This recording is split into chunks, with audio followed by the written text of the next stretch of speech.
प्यारे हाजरीन, जे आयात करीमा तलवत करलाम सूरतुन नहल 16 नम्बर सूरा 125 नम्बर आयात। अल्लाह पाक सुब्हानहु व तआला बोलছেন उदउ इला सबीली रब्बिका बिल हिकमति वल मौइज़तिल हसना। हे नबी, আপনি আমার রাস্তায় আমার বান্দাদেরকে ডাকবেন, আমার রাস্তায় আমার বান্দাদেরকে ডাকবেন। বিল হিকমা ওয়াল মৌইজাতিল হাসানা, হিকমতের মাধ্যমে এবং ভালো ওয়াজ করার মাধ্যমে। আমরা গত জুমাতেও সূরা বাকারার একটা আয়াতে কারিমা তেলাওয়াত করেছিলাম, যেখানে মানব সৃষ্টির প্রারম্ভে আল্লাহ পাক সুবহানাহু ওয়া তাআলা ফেরেশতাদের বলছিলেন ওয়াইজ ক্বালা রাব্বুকা লিল মালাইকাতি ইন্নী জাইলুন ফিল আরদি খলিফা। আল্লাহ ফেরেশতাদেরকে বলছেন, ওগো আমার ফেরেশতারা, আমি দুনিয়ার জমিনে আমার খলিফা প্রতিনিধি বানাতে চাই। আমাদের সম্মান, আমাদের মর্যাদা, আমাদের দায়িত্ব কত বড় এটা আমাদের বুঝতে হবে। কেউ যদি নিজের অবস্থান, নিজের মর্যাদা, নিজের সম্মান বুঝতে না পারে, তখন সে জায়গায় জায়গায় ভুল করে, অপমানিত হয়, লাঞ্ছিত হয়। আমার দায়িত্ব কি সেটা যদি আমি বুঝতে না পারি, আমি লাঞ্ছিত হব, অপমানিত হব, অপদস্থ হব। তো আল্লাহ আমাদেরকে দুনিয়াতে যখন সৃষ্টি করছেন, আল্লাহ বলছেন ফেরেশতাদেরকে ডেকে যে আমি দুনিয়াতে আমার খলিফা প্রতিনিধি বানাতে চাই। তখন তারা বলল, ক্বালু আতাজআলু ফিহা মান ইউফসিদু ফিহা ওয়া ইয়াসফিকুদ দিমা। আল্লাহ, আপনি কি এমন কাউকে বানাতে চান যারা জমিনের মধ্যে গিয়ে মারামারি করবে, রক্তপাত করবে, ঝগড়া করবে? ফেরেশতারা এই আপত্তি তোলার পিছনেও যথেষ্ট যুক্তিসঙ্গত কারণ ছিল। কারণ আল্লাহ মানব জাতির সৃষ্টি করার আগে জিন জাতিকে এই পৃথিবীর জন্য সৃষ্টি করেছেন।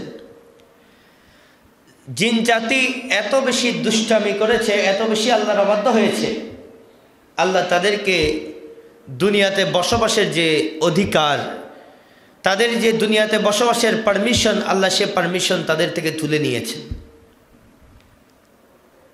আরেকটা জাতি আল্লাহ যখন বানাতে চাচ্ছেন, ফেরেশতারা আপত্তি করলেন, অথবা ফেরেশতারা আল্লাহর কাছে প্রশ্ন করলেন, আল্লাহ আপনি কি এমন জাতি আবার বানাতে চান যারা দুনিয়াতে গিয়ে মারামারি করবে, ঝগড়া করবে? ওয়া নাহনু নুসাব্বিহু বিহামদিকা ওয়া নুকদ্দিসু লাক। আল্লাহ, আমরা তো আছি নুসাব্বিহু বিহামদিক, আপনার প্রশংসায় তসবিহ পড়ার জন্য আমরা আছি।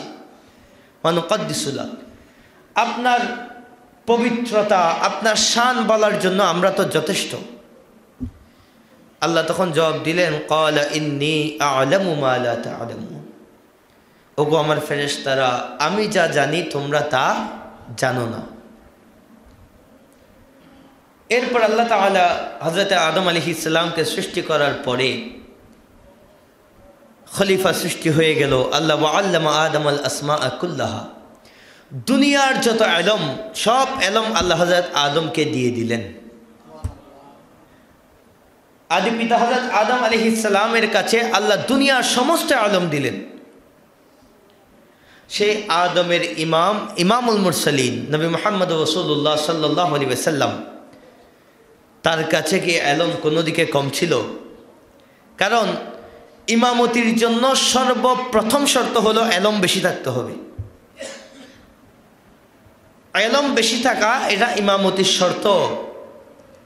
বাইতুল মুকাদ্দাসে আমার নবীর সমস্ত নবীদের ইমামতি করে প্রমাণ করে দিলেন, আমার কাছে সমস্ত নবীদের থেকেও বেশি ইলম আছে। তা আল্লাহ বলছে, আল্লামা আদম আল আসমাআ কুল্লাহা, আমি আদমকে সমস্ত ইলম শিক্ষা দিলাম। এরপর আল্লাহ ফেরেশতাদের সামনে আনলেন, ফেরেশতাদেরকে কিছু প্রশ্ন করলেন যে বলো এই জিনিসগুলোর উত্তর কি হবে? তারা উত্তর দিল, ক্বালু সুবহানাকা লা ইলমা লানা ইল্লা মা আল্লামতানা ইন্নাকা আনতাল আলিমুল হাকিম। আল্লাহ, আপনি আমাদেরকে যা শিখাইছেন এর বাহিরে আমাদের কাছে কোনো ইলম নাই। আপনি যে প্রশ্ন করছেন এগুলোর উত্তর আমরা জানি না। قال يا آدم أنبئهم بأسمائهم فلما أنبأهم بأسمائهم আল্লাহ আদমকে বলেন, আদম দেখি বলো তো উত্তরগুলা। উত্তর তো আল্লাহ আগেই শিখাই দিলেন। হযরত আদমকে বলছেন, আদম বলো উত্তরগুলা কি হবে। হযরত আদম একের পর এক উত্তর বলা শুরু করলেন। যখন উত্তর বলা হয়ে গেল, আদম শ্রেষ্ঠ প্রমাণিত হলো ফেরেশতাদের সামনে। আল্লাহর শ্রেষ্ঠত্বের মাপকাঠি বানালেন জ্ঞান, এলম। ফেরেশতাদের কাছে এলম ছিল কম, আদমের কাছে ছিল বেশি। আল্লাহ এলমকে শ্রেষ্ঠত্বের মাপকাঠি বানালেন। এরপর আল্লাহ কুরআনে বলছেন, ওয়াইজ ক্বালা রাব্বুকা লিল মালাইকাতি ইসজুদু লি আদম। আল্লাহ ফেরেশতাদেরকে অর্ডার দিলেন যে এ তোমাদের থেকেও শ্রেষ্ঠ, তাই আমি অর্ডার দিচ্ছি তাকে তোমরা সিজদা করো। ফাসাজাদু ইল্লা ইবলিস, ইবলিস ছাড়া বাকি সবাই সিজদা করলো। এটা হলো আমাদের সৃষ্টির প্রথম দিকের সূচনা। এখন দেখেন, আল্লাহ কিন্তু সৃষ্টি করার আগেই বলেছেন, ওয়াইজ ক্বালা রাব্বুকা লিল মালাইকাতি ইন্নী জাইলুন ফিল আরদি, আমি জমিনের জন্য খলিফা বানাবো। কিসের জন্য? জমিনে। আমাকে চাকরিতে নেওয়ার আগেই ডিসিশন হয়ে গিয়েছে আমাকে কোন ব্রাঞ্চে চাকরি দেওয়া হবে। হেড অফিসে যদিও আমি জয়েন করেছি, কিন্তু আগে থেকে ডিসিশন ছিল আমাকে হেড অফিসের জন্য নেওয়া হচ্ছে না, আমাকে অন্য একটা অফিসের জন্য নেওয়া হয়েছে। এই ডিসিশন আগে থেকেই ছিল।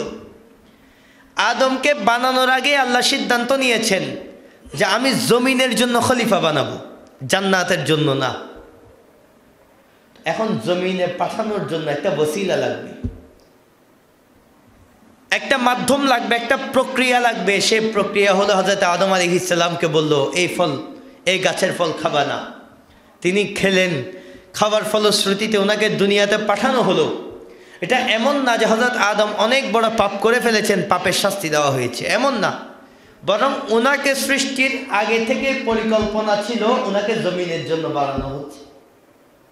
এমন না হযরত আদম এই ফল না খেলে আমরা হয়তো জান্নাতে থাকতাম, এরকম না বিষয়টা। কারণ আল্লাহর তো আগে থেকে ইচ্ছা ছিল দুনিয়ার জমিনে আল্লাহর প্রতিনিধি বানাবেন। এখন দুনিয়ার জমিনে আমরা প্রতিনিধি হয়ে আসলাম। পুরা পৃথিবীর মধ্যে আদম সন্তানরা, হাজারো কোটি আদম সন্তান পুরা পৃথিবীর মধ্যে আছে। এই আদম সন্তানদেরকে আল্লাহকে চেনানোর জন্য, আমরা আল্লাহকে চিনতাম না, আল্লাহকে চেনানোর জন্য আল্লাহ যুগে যুগে নবী এবং রসুল পাঠিয়েছে। 1,24,000 মতান্তরে 2,24,000 নবী রসুল আল্লাহ দুনিয়ার জমিনে পাঠিয়েছেন, যার মধ্যে আখেরি নবী ছিলেন আমার নবী মুহাম্মদ রাসূলুল্লাহ সাল্লাল্লাহু আলাইহি ওয়াসাল্লাম। এই নবী রসুলগুলা পাঠানোর মৌলিক কারণ কি?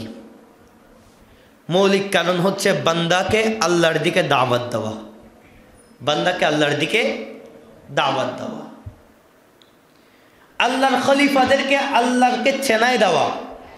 যে বান্দা তুমি দুনিয়াতে আসছো হাসি ঠাট্টা রং তামাশা করে কবরে যাওয়ার জন্য নয়, তুমি আল্লাহর খলিফা। এই চেতনা, এই বোধ মানুষের অন্তরে তৈরি করা, এটা নবী রাসূলদের দায়িত্ব ছিল। এমনকি আমার নবীকেও আমার আল্লাহ বলছেন, উদউ, আপনি বান্দাকে দাওয়াত দেন, আমার বান্দাদেরকে দাওয়াত দেন। কোন দিকে? ইলা সাবিলি রাব্বিক, তার রবের দিকে। তুই জোরে বলি না সুবহানাল্লাহ। তো এই যে দাওয়াত দেওয়া, ডাকা, আহ্বান জানানো, আমন্ত্রণ জানানো, এটা নবীদের একটা গুণ, নবীদের একটা কাজ। এমনকি সূরা আহজাব 33 নম্বর সূরা 45 নম্বর আয়াত, আমার আল্লাহ বলছে, ইয়া আইয়ুহান নবী ইন্না আরসালনাকা শাহিদাম ওয়া মুবাশশিরাম ওয়া নাযীরা।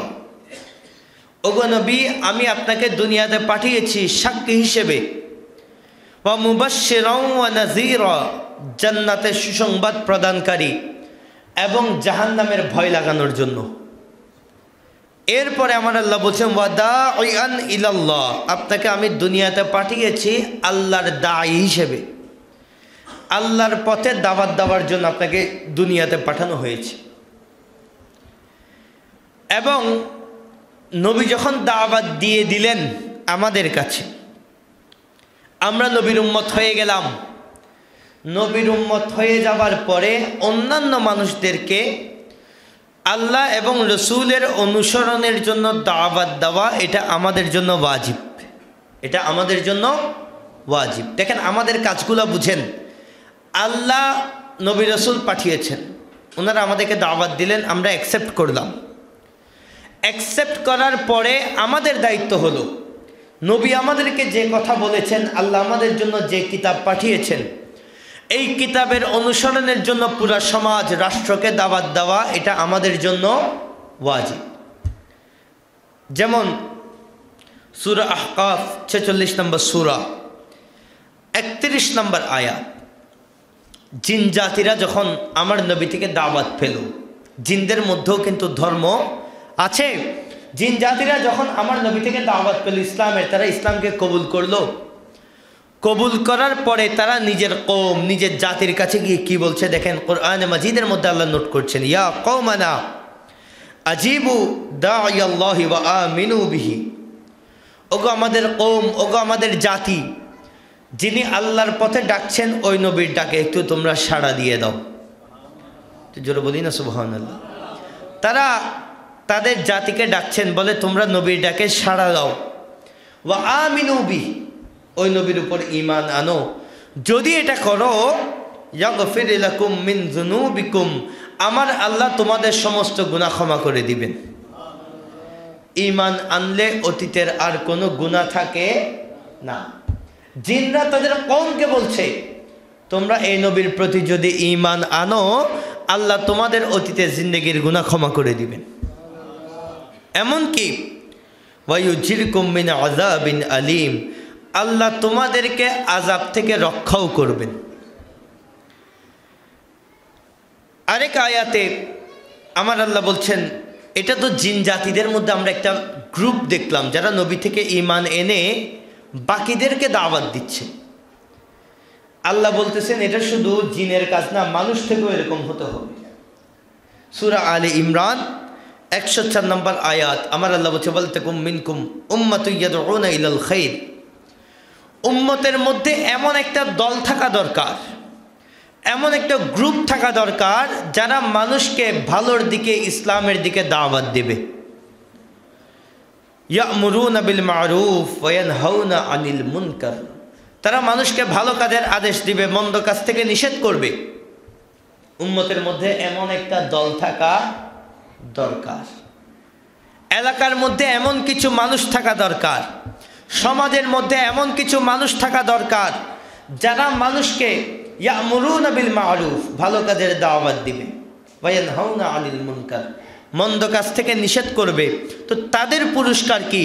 আমার আল্লাহ বলছেন, ওয়া উলাইকা হুমুল মুফলিহুন, যে বান্দারা এই কাজ করবে আমি আল্লাহ সার্টিফিকেট দিচ্ছি তারা জীবনের মধ্যে সফল হবে।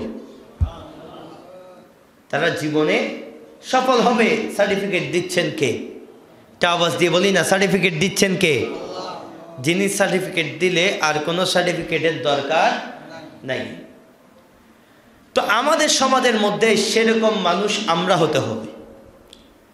আমরা সংঘবদ্ধভাবে অন্যকে ভালো কাজের দাওয়াত দেব, সংঘবদ্ধভাবে এক হয়ে অন্যকে মন্দ কাজ থেকে নিষেধ করব। সেই দায়িত্ব নেওয়া, আল্লাহর খলিফার দায়িত্ব পালন করা, এই দায়িত্বটা আমাদের নিতে হবে। এমনকি আরেক আয়াতে আমার আল্লাহ বলছেন, ওয়ামান আহসানু কওলাম মিম্মান দাআ ইলাল্লাহ। দেখেন আল্লাহর সার্টিফিকেট। আপনি যদি আমাকে বলেন, হুজুর আপনার বক্তব্য অনেক সুন্দর, আপনি দুনিয়ার মানুষ বললেও কি আসে যায়, না বললেও কি আসে যায়। আবার আপনি বললেন, হুজুর আপনার বক্তব্য মনের মতো হয় নাই, আপনি বললেও আমার কি, না বললেও আমার কি। কারণ আল্লাহ কোরআনে অনেক আগে সার্টিফিকেট দিচ্ছেন। সূরা ফুসসিলাত আয়াত নাম্বার 33-এর মধ্যে আমার আল্লাহ বলছেন, ওয়ামান আহসানু কওলাম মিম্মান দাআ ইলাল্লাহ, যে বান্দা আল্লাহর দিকে ডাকে, যে বান্দা আল্লাহর পথে মানুষকে আহ্বান করে, আমার আল্লাহ বলছেন তার থেকে দামি কথা আর কে বলতে পারে? তার থেকে সুন্দর কথা, তার থেকে দামি কথা, তার থেকে মূল্যবান কথা আর কে বলতে পারে? এটা আমার আল্লাহ জিজ্ঞেস করছেন। অর্থাৎ যে বান্দা আল্লাহর পথে ডাকে তার থেকে দামি কথা আর কিছু হতে পারে না। সেই কারণে মুয়াজ্জিনের 5 ওয়াক্ত আজানের সামনে অন্য কোনো কিছুর মূল্য নাই। 5 ওয়াক্ত ডাকছে হাইয়া আলাস সালাহ, হাইয়া আলাল ফালাহ। 5 ওয়াক্ত মসজিদ থেকে ডিক্লার হচ্ছে আল্লাহু আকবার, আল্লাহু আকবার, এভাবে ডিক্লার হচ্ছে। এর থেকে দামি কথা, এর থেকে মূল্যবান কথা আর কিছু হতে পারে না। তা আপনিও যদি এই ডিউটির মধ্যে চলে আসেন, আজকে জুমার মসজিদে যা শুনলেন, ঘরে যাওয়ার পর খেতে বসলেন পরিবার নিয়ে, পরিবারের সাথে একটু শেয়ার করছেন এই কথাগুলো, মনে রাখবেন সারা দিন আপনি যে কথাগুলো বলবেন, ওই দুপুরের খাবারের টেবিলে বসে পরিবারের সাথে এই জুমার যে কথাগুলো আপনি শেয়ার করলেন, এর থেকে দামি কথা পুরা দিনের মধ্যে আর কিছু হতে পারে না। শুধু হুজুর বললে দামি এমনটা নয়, আপনারাও আসছেন, কাজ কি এই কথা ছড়াইতে হবে। চায়ের দোকানে বসলেন, আলোচনা হতে হতে আলোচনা করলেন, গতকালকে রাতে একটা মাহফিলে গিয়েছিলাম, ওখানে এমন এমন কথাগুলো শুনে এসেছি। এই কথা যখন আপনি আলোচনা শুরু করলেন, সারা দিনে আপনি যত কথা বলেছেন পরিবার নিয়ে, সমাজ নিয়ে, রাষ্ট্র নিয়ে, অর্থনীতি নিয়ে, সব কিছুর থেকে দামি কথা হলো সেই কথা যে কথা আপনি আল্লাহ এবং আল্লাহ রসুল নিয়ে বলেছেন। এই সার্টিফিকেট আল্লাহ দিচ্ছেন, বলে যে বান্দা এই ভালো ভালো কথাগুলো বলবে, তার থেকে দামি কথা আবার কি হতে পারে। তো আবার ভালো কথা বললাম, চায়ের দোকানে বসে আমি আল্লাহর কথা বললাম, রসুলের কথা বললাম, এদিকে আজান দিচ্ছে, নামাজ চলে যাচ্ছে, আমার কোনো খবর নাই, হবে না। আমার আল্লাহ বলছেন এরপরে কি বলছেন দেখেন, যে বান্দা ভালো কথা বলে তার থেকে দামি কথা আর কার হতে পারে। আমার আল্লাহ বলছে এবং ওই বান্দার আরও কিছু ক্যারেক্টার থাকতে হবে, ওয়া আমিলা সালিহা, ওই বান্দার নেক আমলও করতে হবে। নেক আমলও, আমি বলবো ভালো, করব মন্দ, এটা হবে না, বলতেও হবে ভালো, করতেও হবে ভালো। যে বান্দা ভালো বলবে, ভালো করবে, এবং ওয়াকালা ইন্নানি মিনাল মুসলিমিন, এবং যে বান্দা মুসলমান হিসেবে এই কাজগুলো করবে, যে বান্দার অন্তরে ঈমান থাকবে, বেঈমানের অন্তরে হাজারো ভালো কথা আল্লাহর দরবারে কোনো দাম নাই। বেঈমানের করা হাজারো ভালো কাজ আল্লাহর দরবারে কোনো দাম নাই। আল্লাহ বলছে যার অন্তরে ঈমান থাকবে এবং সে ভালো কথা বলবে, ভালো কাজ করবে, আমার আল্লাহ বলছেন তার থেকে ভালো কথা দুনিয়াতে আর কেউ বলতে পারবে না। আল্লাহ আমাদের সবাইকে এই ক্যাটাগরিতে আসার তৌফিক দান করুক, সবাই বলি আমিন। প্যারা হাজিরিন, এরপর আমার আল্লাহ বলছেন এই যে আমরা দাওয়াত দিব মানুষকে ভালো কাজে, দাওয়াতটা কিভাবে দেব? বিল হিকমা, হিকমতের মাধ্যমে, প্রজ্ঞার মাধ্যমে, জ্ঞানের মাধ্যমে, কৌশলের মাধ্যমে। একজন মানুষ দাড়ি রাখে নাই, আমি তাকে এমনভাবে অপমান করলাম,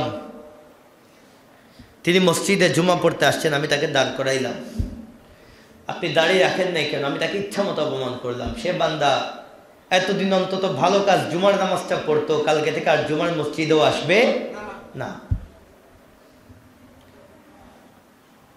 একজন বাবার মেয়ে পর্দা করেন, আমি তার বাবাকে মসজিদে এনে দাঁড় করিয়ে সবার সামনে অপমান করলাম। সে বাবা আজ পর্যন্ত যা ভালো কাজ করত, আজকে লাঞ্ছিত হওয়ার পর তিনি আর কখনো মসজিদেও আসবেন না।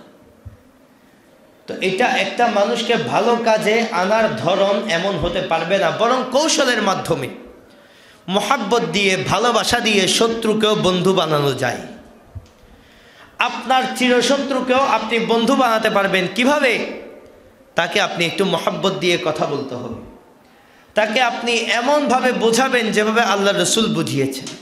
কিভাবে বুঝিয়েছেন? বলে চিরশত্রু যারা ইসলামকে ধ্বংস করে দেওয়ার জন্য বদরের ময়দানে এসেছে, সেই জালেমদেরকে যখন হাত বেঁধে রাখা হয়েছে, তারা চোখের পানি ফেলে কান্না করছে যন্ত্রণায়। আমার রসুল বলছেন, ওগো আমার সাহাবায়ে কেরাম, যাও একটু হাতের বাঁধন খুলে দাও, তারা আমার শত্রু হতে পারে, তাদের চোখের পানি আমি নবী সহ্য হচ্ছে না। একটু জোরে বলি না সুবহানাল্লাহ। সেই নবীর উম্মতের অন্তরে যদি মুহাব্বত না থাকে, যে নবী এত মোহাব্বত দিতেন, কাফেরকে ভালোবেসেছেন, বলে কাফেরের চোখের পানি আমার অন্তরে সহ্য হয় না, আমি সেই নবীর উম্মত। আমার অন্তরে যদি ঘৃণা আর ঘৃণা থাকে, তাহলে রহমতুল্লিল আলামিন নবীর উম্মত হিসেবে আমি এখনো যোগ্য হতে পারি নাই। আমি জানি তিনি আমার শত্রু, তারপরে তার প্রতি মোহাব্বত, তার প্রতি ভালোবাসা রেখে তাকে দাওয়াত দিতে হবে। আল্লাহ যদি তার কপালে হেদায়েত রাখেন, তিনি অবশ্যই কবুল হবেন। যারা এখনো গায়রিল মাগদুবি আলাইহিমের অন্তর্ভুক্ত আছে, আল্লাহ তাদেরকে হেদায়েত দান করুক, সবাই বলি আমিন। হিকমত এটা অনেক বড় জিনিস, অনেক বড় জিনিস। আল্লাহ কোরআনের মধ্যে বলছেন, সূরা বাকারা 269 নম্বর আয়াত, আমার আল্লাহ বলছেন, ইউতিল হিকমাতা মান ইয়াশা ওয়া মান ইউতাল হিকমাতা ফাকাদ উতিয়া খায়রান কাসীরা। আল্লাহ যাকে ইচ্ছা হিকমত দান করেন, যাকে ইচ্ছা হিকমত দান করেন। এই যে দেখেন, মাঝে মধ্যে অনেক আলেম ওলামা উল্টাপাল্টা কথা বলে, শব্দ চয়ন করে, উল্টাপাল্টা কাজ করে। কেন? এলম আছে, হিকমত নাই। এলম আছে, হিকমত নাই। এলম আবু জাহেলের কাছেও ছিল, হিকমত ছিল না। আবু জাহেলের কাছেও ছিল, হিকমত ছিল না। তৎকালীন যুগের বড় বড় কাফের যারা কোরআনকে চ্যালেঞ্জ করেছে, কিসের বলে করেছে? তাদের ভিতরে এলম ছিল। এলম না থাকলে কোরআনকে চ্যালেঞ্জ করার সাহস করতো না। তাদের মধ্যে এত জ্ঞান ছিল, তারা কোরআনকে চ্যালেঞ্জ করেছে, কিন্তু তাদের মধ্যে হিকমতের অভাব ছিল। তো ওই হিকমত এমন জিনিস, এলম মানুষকে রাস্তা দেখায় না। এলমের সাথে যখন হিকমত মিক্স হয়, তখন বান্দা সিরাতে মুস্তাকিমের অংশ হয়ে যায়। আমার আল্লাহ বলছেন, ওই হিকমত আমি যাকে ইচ্ছা তাকে দান করি। এবং ওয়া মান ইউতাল হিকমাতা ফাকাদ উতিয়া খায়রান কাসীরা, যাকে হিকমত দেই তাকে শুধু হিকমত দেই সেখানে শেষ নয়, হিকমতের সাথে দুনিয়ার যত কল্যাণ, সব কল্যাণ আমি ওই বান্দাকে দান করে দেই। টাকা পয়সা, ধন দৌলত, সম্মান, ইজ্জত কি লাগবে? আমার আল্লাহ বলছেন, যে বান্দার ভিতরে হিকমত চলে আসছে, ওই বান্দার দুনিয়ার যা দরকার, খায়রান কাসীরা, দুনিয়ার সমস্ত নিয়ামত আমি ওই বান্দার ভিতরে ঢুকাই দিই। আমার আল্লাহ আরো বলছেন, ওয়া মা ইয়াযাক্কারু ইল্লা উলুল আলবাব, যাদের মধ্যে বিবেক আছে তারা আল্লাহর উপদেশ গ্রহণ করবে, আল্লাহর পথে তারাই চলবে যাদের মধ্যে আল্লাহ বিবেক দিয়েছেন। হিকমত নিয়ে হযরত ঈসা আলাইহিস সালামের ব্যাপারেও আমার আল্লাহ বলছেন, মরিয়ম আলাইহিস সালাম, ঈসা আলাইহিস সালামের আম্মা, ওনাকে আমার আল্লাহ ডিক্লার দিলেন, সুসংবাদ দিলেন, তোমার থেকে একটা বাচ্চা হবে। উনি অবাক হলেন, আল্লাহ আমাকে কেউ এখনো টাচ করে নাই, আমার কেমনে বাচ্চা হবে? আমার আল্লাহ বলছেন, আল্লাহ যেভাবে চাই সেভাবে হবে। তুই জোরে বলি না সুবহানাল্লাহ। আল্লাহ যেভাবে চাই সেভাবে হবে। এরপর আমার আল্লাহ বললেন, শুধু তোমার বাচ্চা হবে, এটা কোনো সাধারণ বাচ্চা না। ওয়া ইউআল্লিমুহুমুল কিতাব ওয়াল হিকমা, এই বাচ্চাকে আমি কিতাবের জ্ঞানও দেব, সাথে হিকমতও দিব। শুধু কিতাবের জ্ঞান দিয়ে পথ চেনা যাবে, সাথে হিকমত লাগে। আরেকটা সূরা বলি, সূরা লুকমান। হযরত লুকমান আলাইহিস সালাম আল্লাহর কোনো নবীও ছিলেন না। কোন কোন বর্ণনায় পাওয়া যায় হযরত দাউদ আলাইহিস সালামের ভাগিনা ছিলেন সম্পর্কে।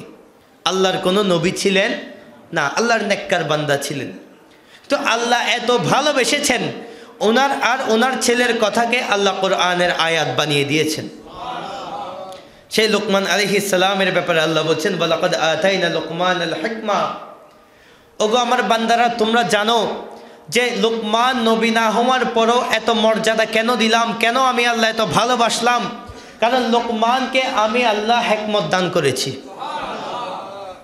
সেই কারণে আল্লাহর কাছে দোয়া করতে হয়, আল্লাহ এলমও দাও, সাথে হিকমতও দাও। আর নয়তো ওই এলম আমাকে, ওই জ্ঞান আমাকে অহংকারী বানিয়ে ফেলবে। অনেক বড় বড় বুজুর্গ ওলামায়ে কেরাম আছেন, যাদের এলম তাদেরকে নিচু বানাই ফেলে, নরম হয়ে যায়, নিজেকে লুকাই ফেলে। আবার আমাদের মতো কিছু ছোট ছোট মানুষ আছে, অল্প এলম আসার কারণে গরমে তার পাশে যাওয়া যায় না। তো ইলমের সাথে কারো যখন হিকমত মিক্স হয়ে যায়, আমার আল্লাহ তখন ওই বান্দাকে দুনিয়ার সমস্ত নিয়ামত দান করে দেন। এভাবে আমার নবী হাদিসে পাকের মধ্যে বলছেন, সহিহ বুখারী শরীফ 7141 নম্বর হাদিস, আমার নবী বলছেন, লা হাসাদা ইল্লা ফি ইসনাইন, দুইজন ব্যক্তি ছাড়া কাউকে হিংসা করা জায়েজ নাই। দুইজন ব্যক্তিকে হিংসা করা যাবে। কয়জন ব্যক্তি? আমরা যখন হিংসা করি কাউকে, তখন তার মতো হতে চাই। কাউকে হিংসা করলে আমরা তার মতো হতে চাই। আমার নবী বলছে দুই জাতের মানুষকে হিংসা করা যাবে। এক নাম্বার, আমার নবী বলছেন, রজুলুন আতাহুল্লাহু মালান ফাসাল্লাতাহু আলা হালাকাতিহি ফিল হক, এমন বান্দা যাকে আল্লাহ সম্পদ দিয়েছেন এবং ওই বান্দা তার সম্পদ আল্লাহর রাস্তায় দান করে দেয়। জোরে বলি না সুবহানাল্লাহ। হিংসা করতে হবে সিদ্দিক আকবরকে, যাকে আল্লাহ সম্পদ দিয়েছেন। আমার নবী যখন ডেকেছে, ওগো সিদ্দিক, তাবুকের ময়দানে যাব, কি আছে একটু আনো না। তখন সব সম্পদ এনেছেন। আমার রসুল জিজ্ঞেস করছেন, সিদ্দিক ঘরে কি রেখে এসেছো? বলে, ইয়া রাসূলুল্লাহ, ঘরে আমার ঘরের জন্য আমি আল্লাহ এবং আল্লাহ রসুলকে রেখে এসেছি। অকাতরে সম্পদ বিলিয়ে দিয়েছেন, একবার চিন্তা করেন নাই। ওই সিদ্দিক আকবরকে হিংসা করতে হবে, ওনার মতো হতে হবে। ফারুক আজম হিংসা করতেন, বলে আমিও সেই দিন চেষ্টা করেছিলাম প্রতিযোগিতায় জেতার জন্য। আমি আমার ঘরের অর্ধেক সম্পদ আনলাম, অর্ধেক সম্পদ এনে আল্লাহ রসুলের দরবারে দিলাম, আর চিন্তা করলাম আজকে সিদ্দিক আমার সাথে পারবে না। একটু পর দেখি সিদ্দিক ঘরের ছাই সহ নিয়ে চলে আসছে। সাহাবায়ে কেরাম হিংসা করতেন, ও কেন আমার থেকে বেশি দান করবে। তবে ওই দান করার পরে সামনের কাতারে আমি বসবো ইমাম সাহেবের পাশে, এই টেন্ডেন্সি ওনাদের মধ্যে ছিল। দান করার পরে পিছনে গিয়ে লুকাই থাকতেন, যাতে কেউ না জানে। এক হাতে দান করতেন, ঘরের মানুষও জানতো না, এভাবে দান করতেন। আর আমরা 500 টাকার নোট একটা ফেলার পরে সামনের কাতার ছাড়া অন্য কোথাও বসতে বললে আমার মাথা খারাপ হয়ে যাবে। এই ক্যারেক্টার যার মধ্যে চলে আসবে, তার দান আল্লাহ কখনো কবুল করবে না। এমনভাবে দান করবেন, কত দিবেন? যত দিবেন। আল্লাহ বলছেন, আল্লাহু গনিয়ুন হামিদ, আল্লাহ হচ্ছে গনি, পয়সাওয়ালা। আল্লাহর কাছে আপনার টাকার কোনো দরকার নাই। আপনি যা দিবেন সেটা আপনার নিজের লাভের জন্য দিবেন। তা আমার নবী বলছেন, ওই বান্দা যাকে আল্লাহ সম্পদ দিয়েছেন, যা মাল করেছেন, আর তিনি ওই সম্পদ নিয়ে রেডি ছিলেন, আমার আল্লাহর যখন লাগবে, আল্লাহর দ্বীনের যখন লাগবে, ওই সম্পদ আমি অকাতরে বিলিয়ে দেব। আবার 2 নম্বর বান্দা, ওয়াআখার আতাহুল্লাহু হিকমা, যাকে আল্লাহ হিকমত দিয়েছেন, মেধা দিয়েছেন, প্রজ্ঞা দিয়েছেন, উইজডম দিয়েছেন।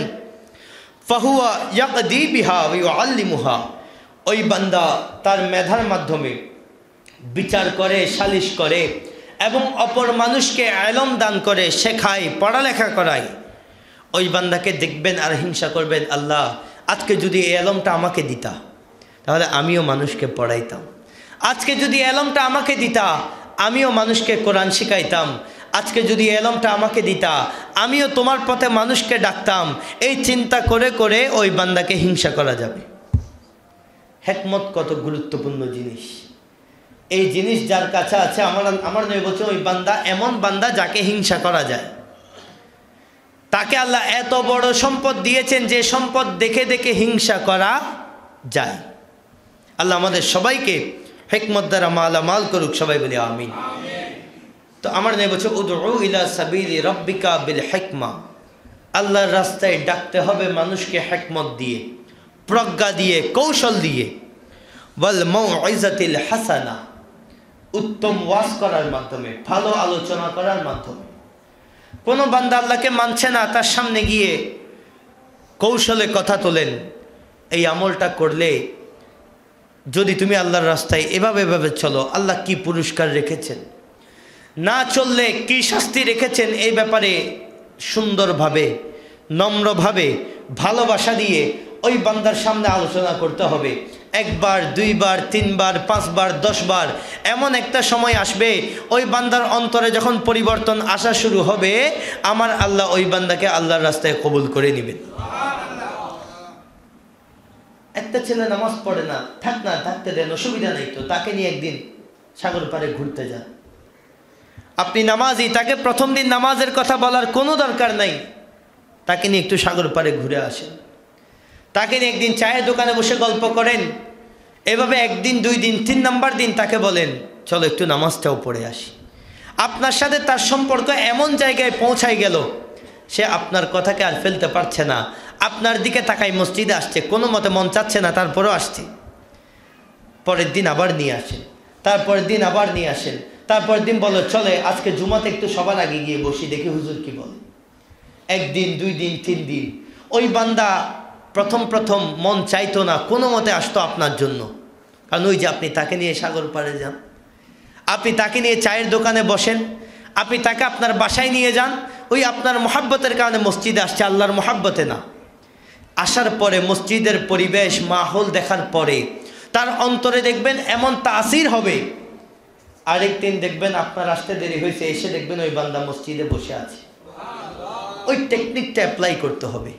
আর আপনি যদি বলেন এই তুমি নামাজ পড়ো না, তোমার সাথে কোনো কথা নাই, তাকে দেখলে রাস্তাঘাটে অপমান করেন, ওই বান্দা আসার হলেও আসবে না।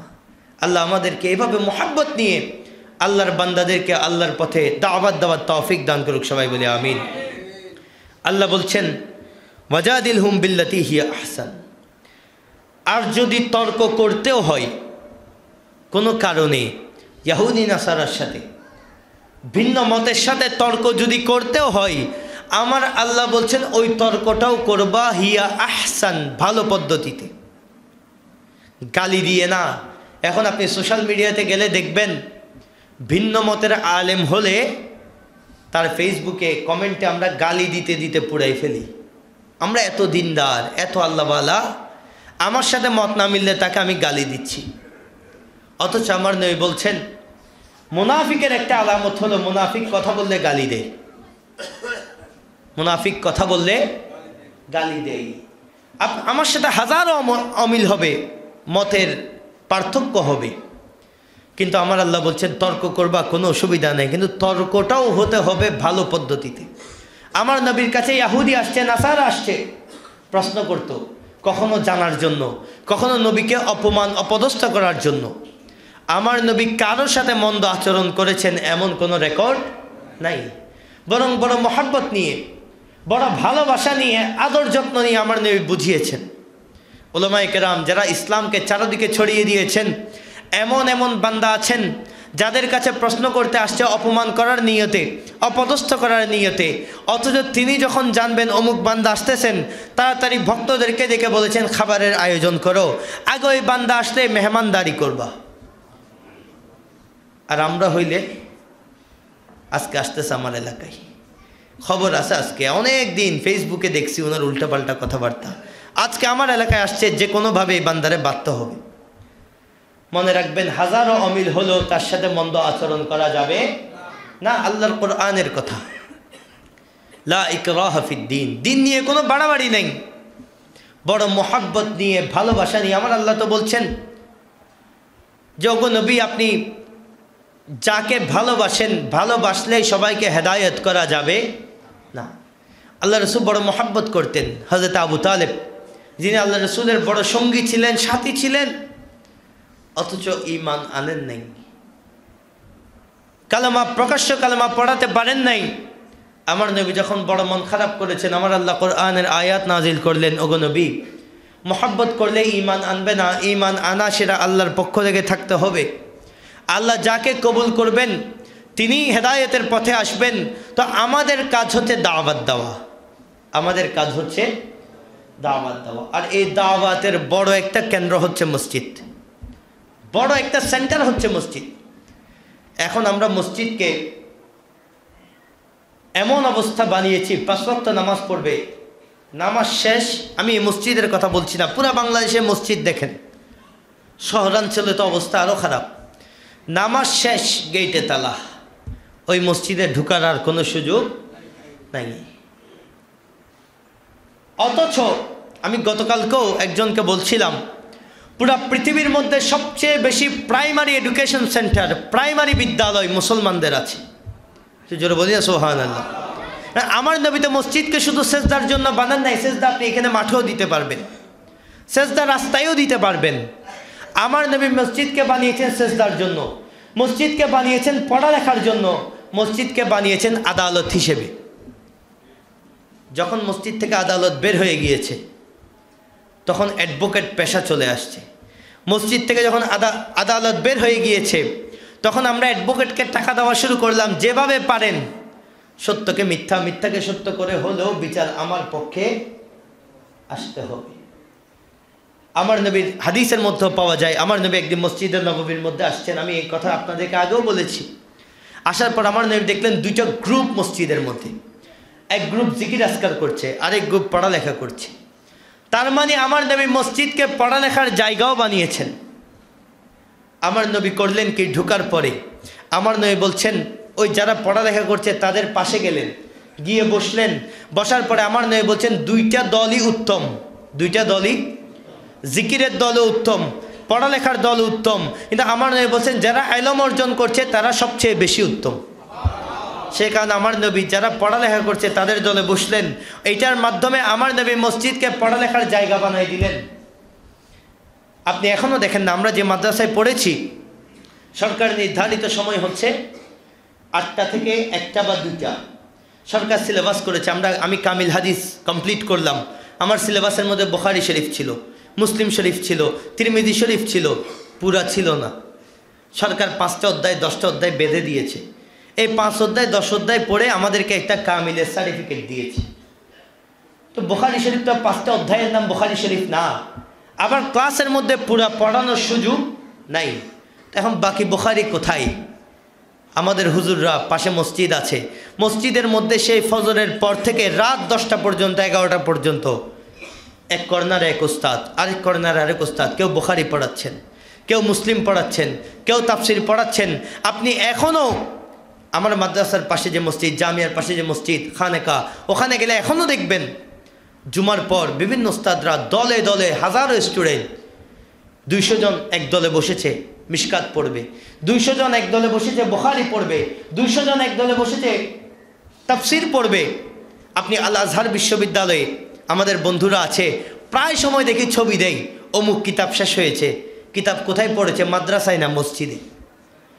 মাদ্রাসার থেকে বেশি জ্ঞান মসজিদে চর্চা হয়, কিন্তু আমরা সেই চর্চার ধারা রাখতে পারি না। ভাগ্যবান ইসলামিক ফাউন্ডেশন একটা আলমারি দিয়েছে, অথচ প্রত্যেকটা মসজিদে যেভাবে লক্ষ লক্ষ টাকা খরচ করে তালা বানানো হয়, 1 তালা 2 তালা 3 তালা করে, আমার মত হলো প্রত্যেকটা মসজিদে লক্ষাধিক টাকার কিতাবও থাকা দরকার। আমার অনেক ছেলে জানেও না আল্লাহ রসুলের জীবনী কোন বই আছে। মসজিদে আসলে দেখবে অমুক বই, সে ওই বইটা নিতে পারবে, পড়তে পারবে। বন্ধের দিন এসে একটু ঘন্টাখানিক মসজিদে বসলো, 2 পেজ পড়লো, 2 পেজে আল্লাহ রসুলকে সে যতটুক জানবে 100টা ওয়াজ শুনলো অতটুক জানার সুযোগ নাই। এই পরিবর্তনগুলো করতে হবে। আল্লাহর রাস্তায় দাওয়াতের এই যে একটা সেকশন আমরা পেলাম, একটা মার্কাজ আমরা পেলাম মসজিদ, এটাকে আমরা যত বেশি প্রসারিত করব, আমার বিশ্বাস, আমার আল্লাহ বলছে মান বানা লিল্লাহি বাইতান, যে বান্দা আল্লাহর জন্য ঘর বানায়। কার জন্য? আল্লাহর জন্য। আল্লাহর দ্বীনের সমস্ত কাজ চলার জন্য যে বান্দা ঘর বানায়, বানাল্লাহু লাহু বাইতান ফিল জান্নাহ, আমার আল্লাহ তার জন্য জান্নাতে ঘর বানিয়ে দেয়। তো আল্লাহর জন্য ঘর বানাইলে ওই ঘরের অবস্থাও আলিশান হতে হবে, ওই ঘরে কিতাব থাকতে হবে। শুধু ওই 20টা কোরআন শরীফ একদিকে রাখলাম হবে না, হাদিসের কিতাব থাকতে হবে, তাফসীরের কিতাব থাকতে হবে, যেন আমার নওজওয়ান সমাজ মসজিদে আসলে ইসলাম শিখে যেতে পারে। ইসলাম শিকার পরিপূর্ণ সেন্টার হতে হবে মসজিদ। আল্লাহ আমাদেরকে সেভাবে আমাদের মসজিদকে সাজানোর তৌফিক দান করুক। সবাই বলি আমিন। ইনশাআল্লাহ আগামী জুমাতেও আমরা আল্লাহর পথে দাওয়াত দেওয়ার কত প্রক্রিয়া, সে ব্যাপারে আমরা ধারাবাহিক আলোচনা করব। আপনাদেরকে আগে ভাগে এসে শ্রবণ করার জন্য আমি অনুরোধ করছি। আল্লাহ আমাদেরকে তৌফিক দান করুক। আমিন। ওয়া আখিরু দাওয়ানা আলহামদুলিল্লাহি রাব্বিল আলামিন। আপনারা সুন্নাত পড়ুন, এরপর খুতবা হবে।